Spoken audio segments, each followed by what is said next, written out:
Hello friends, ये है Nifty 500 का चार्ट। आज हम लोग समझते हैं कि निफ्टी 500 में गिरते हुए मार्केट में क्यों इन्वेस्टमेंट करना चाहिए। तो चलिए हम लोग समझते हैं। देखिए, निफ्टी 500 इंडिया की टॉप 500 कंपनी को मिलाकर बनाया गया है।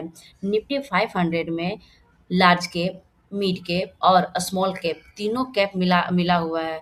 तीनों कैप मिले होने के कारण ये एक डाइवर्सिफ़ाई इन्वेस्टमेंट भी कहलाता है।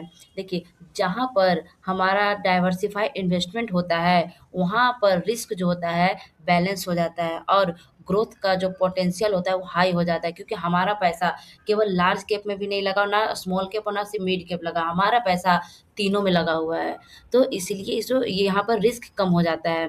जो लॉन्ग टर्म इन्वेस्टर के लिए निफ्टी 500 में इन्वेस्ट करके वेल्थ क्रिएट करने का एक पावरफुल तरीका समझा जाता है।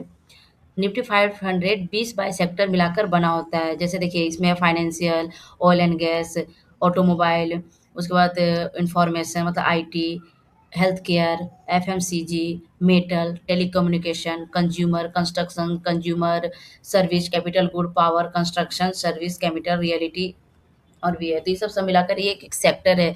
इस ये सेक्टर के अंदर 500 शेयर होते हैं, जिससे मिलाकर निफ्टी 500 बना होता है। तो हमारा पैसा को डूबने के लिए ये सब सारा सेक्टर को डूबना पड़ेगा, तभी हमारा पैसा उसमें डूबेगा। अब ये सब सेक्टर में जो 500 स्टॉक होते हैं, वो देखिए ये है HDFC, ICICI, Reliance, Bharti Airtel, Larsen and टर्बो, State Bank of India, Infosys, Axis Bank, Kotak Mahindra, Mahindra and Mahindra, ऐसे करके हमारा 500 स्टॉक है, जिससे मिलकर ये बना हुआ है।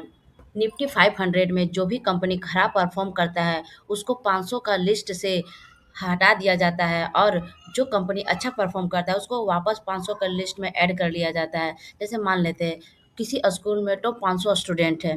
अगर कोई भी स्टूडेंट एक खराब परफॉर्म करता है, तो उसको 500 का लिस्ट से हटा दिया जाता है और जो स्टूडेंट अच्छा परफॉर्म करता है, उसको 500 का लिस्ट में ऐड कर लिया जाता है। तो अगर हमारा इन्वेस्टमेंट निफ्टी 500 में होगा, तो कोई भी कंपनी डूबेगा, खराब परफ़ॉर्म करेगा या फिर उसमें चोरी होगा, किसी तरह का न्यूज़ होगा, हमारा इन्वेस्टमेंट सेफ़ रहेगा, क्योंकि जो निफ्टी 500 है उसको उस स्टॉक को निकाल देगा, उसके बाद जगह नया स्टॉक डाल देगा, तो हमारा इन्वेस्टमेंट को इसमें कुछ नहीं होने वाला है। अगर आपको निफ्टी 500 को लेकर मन में कोई डाउट या क्वेश्चन आ रहा है, तो आप हमारे कमेंट में कमेंट कीजिए, मैं उसको सॉल्व करने की कोशिश करूँगी और नहीं तो मैं वीडियो के माध्यम से समझा दूँगी। Thank you.